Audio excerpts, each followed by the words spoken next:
আসসালামু আলাইকুম ওয়া রাহমাতুল্লাহি ওয়া বারাকাতুহু। সম্মানিত দর্শক শ্রোতা, আপনাদের শুভেচ্ছা এবং স্বাগত। আগামী 28 জুন শনিবার ইসলামী আন্দোলন বাংলাদেশের জাতীয় মহাসমাবেশ,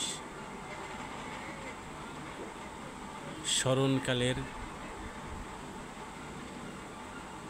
মহাসমাবেশ এবং জনসমুদ্রে পরিণত হবে আগামীকাল ঢাকা। দলমত নির্বিশেষে সবাই এখন সোহরাওয়ার্দী উদ্যানের দিকে গণস্রোত। স্বাধীনতার 53-54 বছরে ইতিহাস সৃষ্টি করবে এই ইসলামী আন্দোলন বাংলাদেশের মহাসমাবেশ।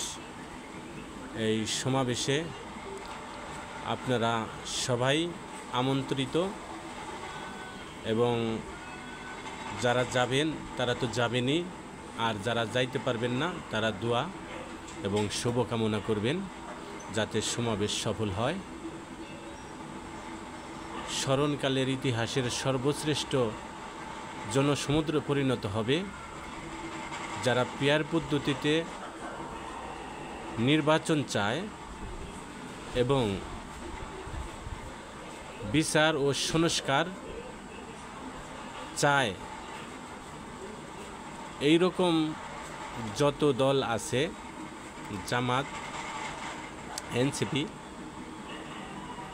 গণ অধিকার পরিষদ এবং অন্যান্য জমিয়ত উলামা ইসলাম, নিজাম ইসলাম পার্টি, খেলাফত মজলিস, বাংলাদেশ খেলাফত মজলিস, খেলাফত আন্দোলন, ফরায়েজি আন্দোলন, প্রায় অধিকাংশ রাজনৈতিক দলের নেতৃবৃন্দ এই জনসমুদ্রে উপস্থিত থাকবেন, এবং বাংলাদেশ জামাত ইসলামের পক্ষ থেকেও নেতাকর্মীরা উপস্থিত থাকবেন, এবং নেতাকর্মীদের উপস্থিত থাকার জন্য দলীয় পক্ষ থেকে আহ্বান করেছেন। সম্মানিত দর্শক শ্রোতা, আপনারা বুঝতেই পারছেন যে এই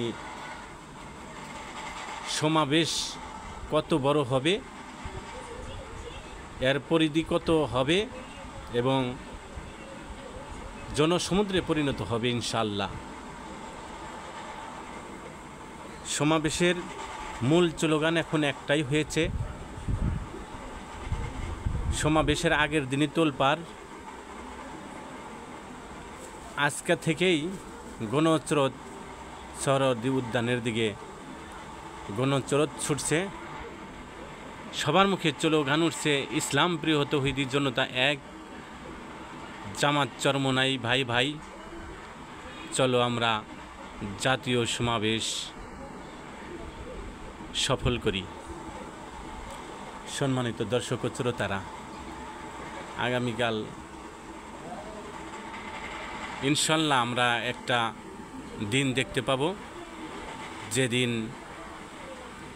আগামী ইসলামীর ভাবনা এবং সম্ভাবনা প্রতিফলিত হবে ইনশাল্লাহ।